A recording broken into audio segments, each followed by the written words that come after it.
1938 మార్చి 10వ తారీఖు.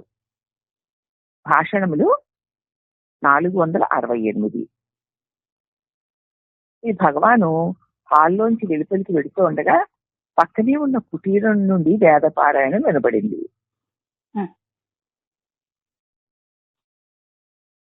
అంతరాదిత్య మనసాజ్వలంతం బ్రహ్మణా విందత్. అది వినమంటూ భగవాన్ అన్నారు.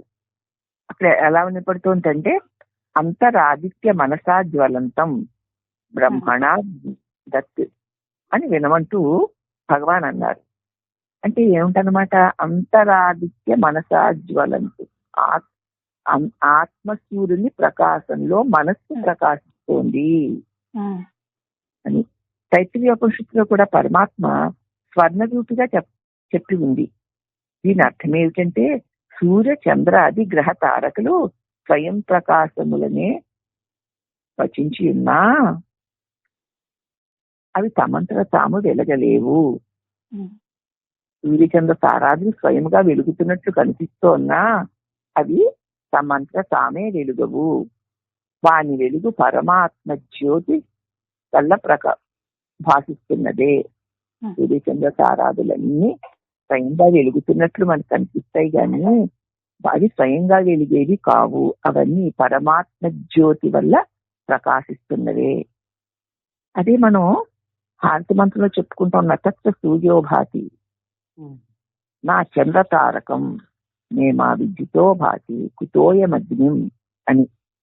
కాబట్టి వారిని బ్రహ్మమునకు వేరుగా పరిగణించినంత కాలము వాని స్వయం ప్రకాశము బ్రహ్మ ప్రకాశంగానే ఎన్నాలంటే ఏమిటంటే అనమాట, వాటిని సూర్యచంద్ర తారాదులు అగ్ని కూడా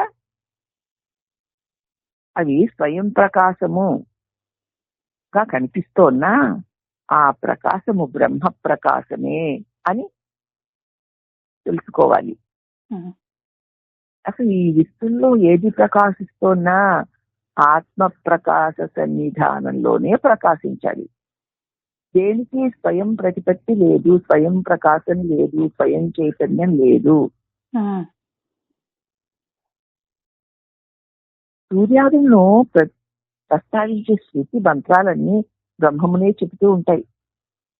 సూర్యుని చంద్రుడిని గురించి ప్రస్తావించి చెప్తున్నటువంటి శృతి మంత్రాలన్నీ కూడా సూర్యచంద్ర తారావళులు అగ్ని మొదలగు ప్రకాశాలన్నిటికీ ప్రకాశము పరబ్రహ్మమే అని చెప్తూ ఉంటాయి. పరబ్రహ్మము వల్ల ప్రకాశిస్తున్నవే కాబట్టి ఇవి పరబ్రహ్మం యొక్క ప్రతిబింబాలు. పరమాత్మ యొక్క ప్రతిబింబమైన సూర్యప్రకాశములకు వందనము సమర్పిస్తే అది పరమాత్మకు సమర్పించినట్లే.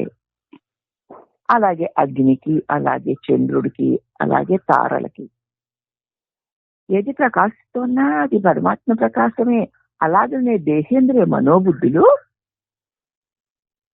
చైతన్యవంతాలే ప్రకాశిస్తూ ఉంటే ఇది పరమాత్మే, ఇది పరమాత్మదే అని గ్రహిస్తూ ఉండాలి. అర్థమైందా? అయ్యిందమ్మా. అద్భుతం.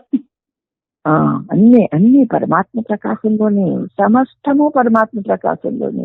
ఏది ఇది అని తెలియబడుతూ వ్యవహారాన్వితములైనట్లు కనిపిస్తూ ఉన్నను అది అంతయు పరమాత్మయే. ఆ దివ్య ప్రజ్ఞా ప్రకాశ సన్నిధానంలోనే అని ఆ ప్రకాశంతో ఐక్యానుసంధానం చెందుతూ పోతే ఇక్కడ ప్రత్యేకంగా వాటికవి ఏది ప్రకాశించలేని ఈ దృశ్యమానమైన జగత్తు, దేహేంద్రియ మనోబుద్ధులు కూడా స్పష్టంగా జడాలుగా మీకు తెలుస్తాయి. అప్పుడు తప్ప వీటి యొక్క వ్యామోహం వదలదు.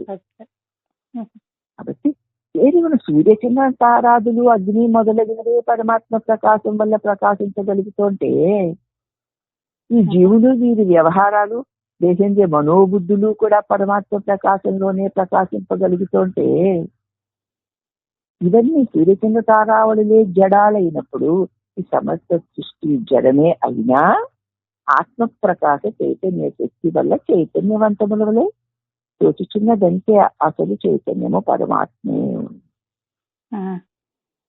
అని ఎప్పుడైతే నువ్వు గుర్తిస్తావు అప్పుడు నీ అహం భావన నెమ్మదిగా తొలగిపోయి అఖండ పరమాత్మయే నీవుగా భాషిస్తావు అన్న సందేశం అమ్మ దీనిలో మనం గ్రహించుకోవాలి. హరి ఓం నమః. శ్రీ రమణ సద్గురు దేవుల పాదార విందములకు అనేక వందనములు.